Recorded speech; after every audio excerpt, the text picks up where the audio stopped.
He appeared in our house when I had almost learned to live without warmth. My father's friend, a veteran, a stranger, and yet strangely familiar. I didn't plan to look at him longer than necessary, but one silence changed everything. It wasn't love, it was awakening. And after that summer, I was never the same person I had been before. I didn't hear the door open, didn't hear their voices, just the sudden silence that falls when something shifts in the air, and you know, without seeing, that the past has arrived. It was supposed to be just a summer. One last cheap option before senior year drained the last of my student loans. I wasn't there to reconnect or make peace. I came because the city had drained me, and my father's place on the edge of nowhere came with free rent, coffee, and no expectations. Or so I thought. My father wasn't the sentimental type. 55, ex-military, built like he never forgot what war did to him. Our conversations were efficient. Grocery lists, engine troubles, weather. Feelings were optional and mostly ignored. So when I came downstairs and saw him hugging a man in our driveway, my brain stalled. My father didn't hug. He nodded, grunted, clapped a shoulder maybe. But this was a full embrace, the kind you reserve for someone you once thought you'd never see again. The man was taller than my dad, broad-shouldered, his back straight like the world hadn't been able to knock it out of him. He carried one bag, wore calm like armor. And when he looked up at the house, his eyes landed directly on me in the upstairs window. He didn't flinch, didn't wave, just watched. That night at dinner, my dad said, "Noah, this is Daniel Reed. He's staying for a few weeks." He said it like he was introducing a neighbor, not a ghost. Daniel nodded at me across the table and said, "You were just a kid last time I saw you. You still remember?" "Some people don't fade," he replied. I didn't eat much. The next morning, Dad left early for a job site 2 towns over. Said he'd be gone a few days. I didn't ask questions. I think he wanted to give me and Daniel space, or maybe he just didn't want to be around for whatever might happen. By 10, I was outside pretending to help Daniel fix the warped boards on the back deck. He didn't talk much, just handed me tools and worked in silence. The kind that didn't need filling, the kind that had already heard every version of small talk and decided it wasn't worth the effort. "You used to build tree houses back here," Daniel said suddenly. "Used to fall out of them, too." I looked at him surprised. "You remember that? You broke your arm the summer of '09, screamed like the world was ending. Your dad wouldn't stop pacing." I couldn't remember the fall, only the hospital and the silence afterward, but he remembered every detail. That unsettled me. I tried to ignore how close we were standing, tried not to notice how his hand brushed mine when we both reached for a nail. But the air between us was tight, like a wire pulled too far, waiting to snap. That night the storm came hard and fast, wind against the windows, thunder close enough to rattle dishes. The power went out before sunset. "Old house," Daniel said, lighting a candle. "Doesn't like drama." I laughed despite myself. And yet, here we are. We sat in the kitchen, the only light flickering between us. He poured whiskey into 2 mugs without asking. It tasted like smoke and memory. "Your dad saved my life once," he said, not looking at me. "Twice, actually. Desert Storm. Then again in the real world when I came home with nothing but silence in my head. I waited. I owed him. Still do." "Is that why you're here?" He looked at me then, sharp but not unkind. "Partly, and maybe I missed the quiet." The quiet between us wasn't quiet anymore. It buzzed. "You don't have to look at me like that," he said. "Like what?" "Like you're trying to decide if I'm dangerous or just broken." I didn't answer, because he wasn't either, or maybe he was both. Later I went upstairs. I left the door open, maybe on purpose. I stood at the mirror, trying not to think. Then I heard footsteps, slow, measured. He stopped at my doorframe. He started, then stopped. Our eyes met in the mirror. He didn't come in. He didn't leave. That second lasted too long, long enough to ask 100 silent questions, long enough to realize we were both standing on the edge of something that had no name yet. Then he said, "Good night," and walked away. I didn't sleep, not because I was afraid, but because for the first time, I didn't know what I wanted more. Answers, or the chance to never ask them. My dad didn't call that week. Maybe he trusted Daniel. Maybe he trusted me. Or maybe he just didn't want to know what happened when you left two men alone in a house filled with silence and old history. By the third day, the quiet had changed. Not emptiness, but weight. Something hung between us now. Every shared glance lasted a beat too long. Every conversation stopped just short of meaning more. We worked together in the mornings, fixing the porch, replacing cracked boards. Daniel moved with the ease of someone who had learned how not to waste energy. I moved like someone trying not to trip over thoughts. He never brought up that night. Neither did I. But when I handed him a hammer and our fingers touched, just barely, his hand lingered. Not in a way that asked for anything. Just long enough to say I feel it too. At lunch, we sat on the porch steps, sweat on our necks, water bottles in our hands. He asked about college. I told him half-truths, that it was fine, that I was fine. He nodded like he didn't believe me. You ever feel like you're watching yourself from a distance? I asked. Like you're not really in the thing, just pretending to be the person who's supposed to care? He looked at me for a long time, more often than I'd admit. Something cracked open in me. That night it rained again, lighter this time, more whisper than thunder. We sat on the floor near the couch, playing cards like neither of us knew how to relax but needed to try. He beat me 3 hands in a row. I accused him of cheating. He smiled like he'd been waiting years to hear someone tease him without caution. You think too much, he said. Says the man who speaks like every word costs him something. His eyes met mine. Maybe they do. And then the silence came back, but it wasn't empty. It filled the room, my chest, the space between us. You're not what I expected, he said. You're sharper, quieter, like you're trying not to take up space. I've been told that's safer. He didn't answer right away. Then he said, safe doesn't mean alive. That line sat between us like a dare. I went to bed early, not because I was tired, but because I didn't trust what I might say if I stayed. The house creaked with familiar sounds. Wind in the trees, pipes settling, a door clicking shut, then footsteps. I held my breath, but they faded, back to his room. I exhaled into the dark. I told myself it was relief. It wasn't. The next day I left the house. I told Daniel I needed to clear my head. He didn't ask why. I walked the old trails behind the shed, the ones I used to run as a kid.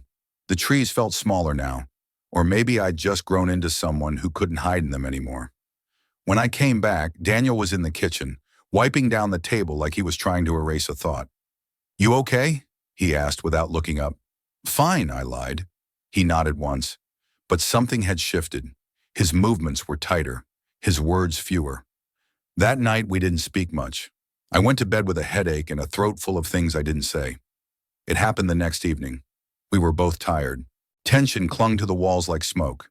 He was fixing a loose beam. I stood nearby, watching him without meaning to. You should go back to the city, he said suddenly. The words hit hard. No warning. What? You came here for a break. You've had it. You should go. I stared at him. Why are you pushing me away? He didn't answer. Is it because of me or because of you?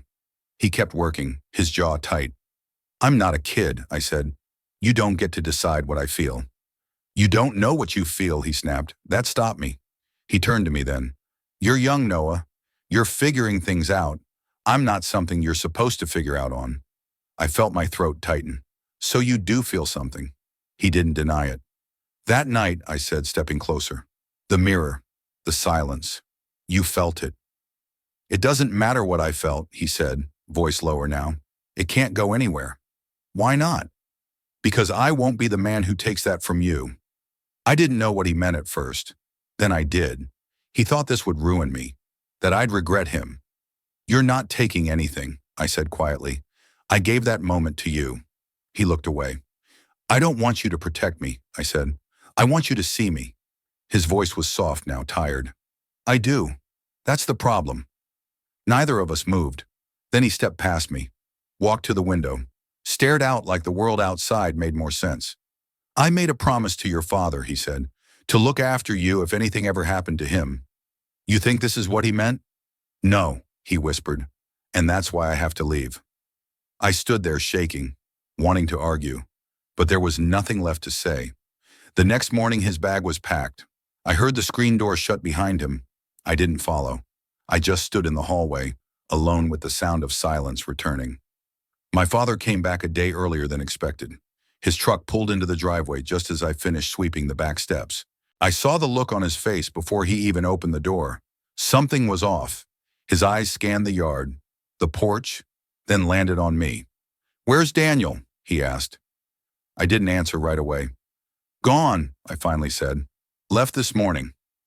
Dad stepped out of the truck slowly, like he was giving himself time to calculate what that meant. "No goodbye?" "No." He watched me for a beat longer than felt normal. Then he nodded once and went inside. Dinner that night was unbearable. The kind where silence wasn't just uncomfortable, it was calculated. He asked simple questions about the house, the work we'd done. I answered like we were strangers. He didn't mention Daniel, but his eyes kept landing on the empty chair across the table. When we finished, he didn't get up. "You know," he said, voice too calm, "I always thought Reed would settle down somewhere quiet. Open a shop, fix bikes." He talked about it a lot. I didn't respond.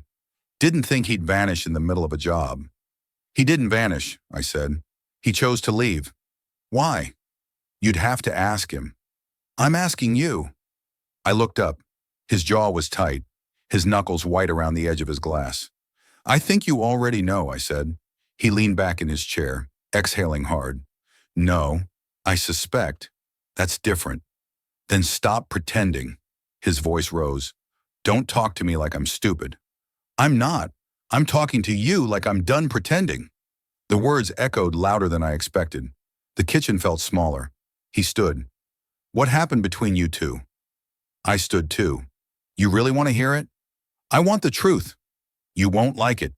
He slammed his glass on the table. "Try me." My voice didn't shake this time. "We didn't sleep together, if that's what you're asking. But it wasn't nothing. He cared about me.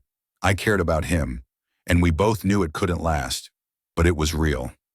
My father stared at me like I'd spoken a language he didn't understand. "You're saying what? That you're, what, gay now?" I laughed bitterly. "That's what you care about? A label." He stepped closer. "I care that my son let a man twice his age crawl into his head. He didn't crawl in. I let him in because he saw me when you didn't." That landed. I saw it in the way he froze. "You think this is about me not seeing you?" he asked.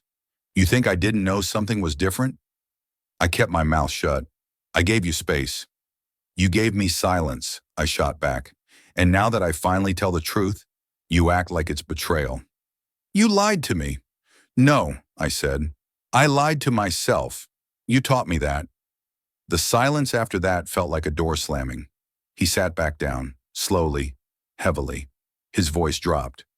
"You know how much I trusted that man? He carried me out of a burning vehicle once, stood between me and a bullet. I would have given him anything. And now this? He didn't cross a line." "You're sure?" I didn't answer. He looked at me, something crumbling in his eyes. "And if I tell you I can't forgive this, then don't. You'd choose him over your own father?" I swallowed hard. "I'd choose myself." That was the breaking point. He stood, walked to the door, his back to me. "Get out." "I live here." "Not tonight." I grabbed my keys and didn't argue. I slept in the truck that night, parked at the edge of town. Couldn't bring myself to call anyone. Couldn't go back to campus either. Everything felt distant. Everything felt too real. I stared at the ceiling of the cab until morning, thought about the look in Daniel's eyes that last night, thought about the sound of my father's voice cracking when he said, "Get out." Thought about how it still didn't feel like I'd done something wrong. Maybe that's what growing up is, doing what breaks everything because it's the only thing honest left to do. The next morning I came back for my stuff. The house was quiet, his truck gone. Maybe that was his way of making it easier.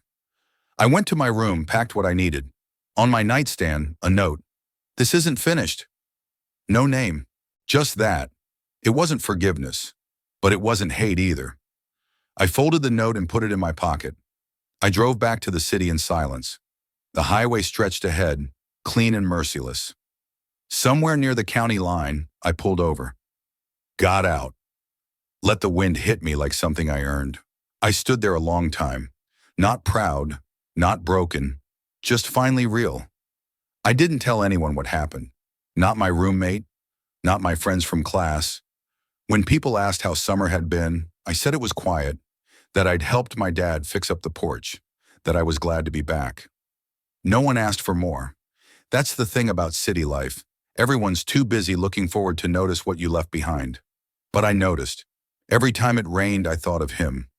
Every quiet night when the apartment settled and the air turned heavy, I'd see that kitchen table in my mind, the one where we sat with silence between us like it was something sacred. I thought time would help, but grief doesn't arrive with sirens. It comes slow, disguised as something else. Restlessness, numbness, the way your chest tightens when you hear someone laugh in a voice that sounds almost familiar. I didn't miss Daniel the way people miss lovers. It was deeper. He'd cracked something open in me, a part I hadn't touched before, a part that now wouldn't stay quiet. One morning in late October, I opened my campus mailbox and froze. There was a letter inside, no return address, just my name, written in block letters I recognized instantly. I stood in the hallway too long, heart racing, paper warm from the heat of my hand. I didn't open it right away. I carried it back to my apartment, set it on the table, and stared. What do you do with something that might break you again? That night, when the city was quiet and the room was still, I read it. Noah, I wasn't sure if writing would make anything better, but silence always felt more cruel than the truth. You didn't do anything wrong. I want you to know that first. That night, when you looked at me like I was more than just a guest in your father's house, I saw something I hadn't seen in years. Not desire, not confusion, recognition. You reminded me of who I used to be before life taught me to shut the door in moments like that. I left because I respected you more than I trusted myself. I didn't want what was good between us to turn into something ruined. That doesn't mean I didn't feel it. I felt everything. But I knew if I stayed, it would only get harder to walk away. Your father's a good man, even when he's silent, even when he's scared. If he ever comes around, I hope you'll forgive him. And I hope someday you'll forgive me too. Not for what we shared, but for leaving you alone with it. You'll love again. Deeper. Freer. Don't let this make you afraid to be known. You deserve to be known. I read it 3 times, not because I didn't understand it, but because I didn't want it to end. The letter didn't promise anything. It didn't ask for a response. It didn't say, maybe someday, and yet it said more than anything he could have said in person. I sat there for a long time, the words echoing in my chest louder than anything I'd heard in months. He hadn't rejected me. He'd protected something fragile, me. And even though it still hurt, something in that truth felt like healing. Weeks passed. I started sleeping better. Started speaking up more in class. I found myself telling a friend I trusted that summer had changed me. I didn't explain how, just that something had ended and something else had quietly begun. He nodded like he understood. Maybe he did. I started walking more, not to clear my head, but because I wanted to move again. I found a path near the river, a place where the city faded into wind and branches. Sometimes I'd sit there with the letter in my pocket, not reading it, just holding it like a reminder that not everything you lose is gone. When winter break came, I went home. My dad met me at the door. He looked tired. I looked older. We didn't talk much that first night, but he didn't ask where I'd been, or what I'd done, or what I felt. Instead, he made coffee the old way, set down 2 mugs like it was a peace offering. We drank in silence. But this silence wasn't punishment anymore. It was space. On the 3rd day, I walked out to the old cabin behind the trees, the one Daniel and my father had built years ago. The air was colder than I remembered. The inside smelled of cedar and memory. Dust clung to the shelves. The lantern still sat by the window. And there, draped over the back of a chair, was his jacket. Same one he wore the day he left. Torn cuff, smell of tobacco and rain still faint in the fabric. I didn't take it. I just sat in the chair, folded my hands and let everything settle. The grief, the love, the version of myself I hadn't met until him. When I stood to leave, I whispered something without meaning to. You saw me, and I'm still here. Then I closed the door gently behind me, and for the first time in months, the weight on my chest didn't follow. It happened the second week of March. I was standing in line at a bookstore downtown, arms full of paper I didn't really need. The kind of rainy day where you buy things just to fill the space. And then, his voice, quiet, direct. Noah. I turned. Daniel. He looked almost the same, just still. Like time had passed through him, not over him. His hands were in his jacket pockets, his eyes locked on mine. No shock, no smile, just presence. We didn't hug. We didn't ask, how have you been? Some questions don't matter when the answers are obvious. He just nodded toward the door. Can we walk? I left the books on the counter and followed him outside. It wasn't warm, but the rain had stopped. The city was loud enough to keep us from saying anything right away. We walked 2 blocks before he spoke. I didn't expect to see you here. Neither did I said. He paused. I didn't know if I'd recognize you. I glanced at him. Did you? Right away. He said it like a fact, not a compliment. We reached a bench near the park. No one else around. Just the echo of traffic and some distant shouting from a kid too far to matter. We sat, not close, not apart. Then he said it. I'm sorry. I let the words settle. I didn't need them, but he needed to say them. I read your letter, I said quietly. I figured you did. You didn't write back. There was nothing left to say. He nodded like he understood, and then, you ever think about it? That night? I breathed in. Only every time I want to forget it. He smiled barely. Me too. We didn't pretend it didn't matter. We didn't dramatize it either. There's a kind of honesty that only exists between people who lost something they never really had. I looked at him. Why now? I moved back, he said. Not for you, not for anything dramatic. I just needed to stop running. I didn't respond. He continued. I thought maybe we'd bump into each other. Maybe we wouldn't. Either way, I owed you that apology in person. You don't, I said, but thank you. Silence again. But it was lighter now. Not the silence of things left unsaid, but of things already understood. After a while, he asked, Are you okay? And for the first time in a long time, I didn't lie. I am now. He nodded. His shoulders dropped just slightly, like he'd been holding his breath for months. We didn't make plans to meet again. There was no number exchange. No maybe someday. Just 2 people on a bench in a city that had no idea what passed between them. When we stood, he turned to me and said, You changed me. And I said, You showed me where I start. We didn't need to say goodbye. He walked left, I walked right. And I didn't look back. I still think about him sometimes, but not with ache, not with hope, with clarity. He was a chapter, not the whole book. He came into my life like a mirror and left before I could forget what I saw. Some people think love is about holding on, but sometimes the most honest thing you can do is let it walk away without asking it to stay.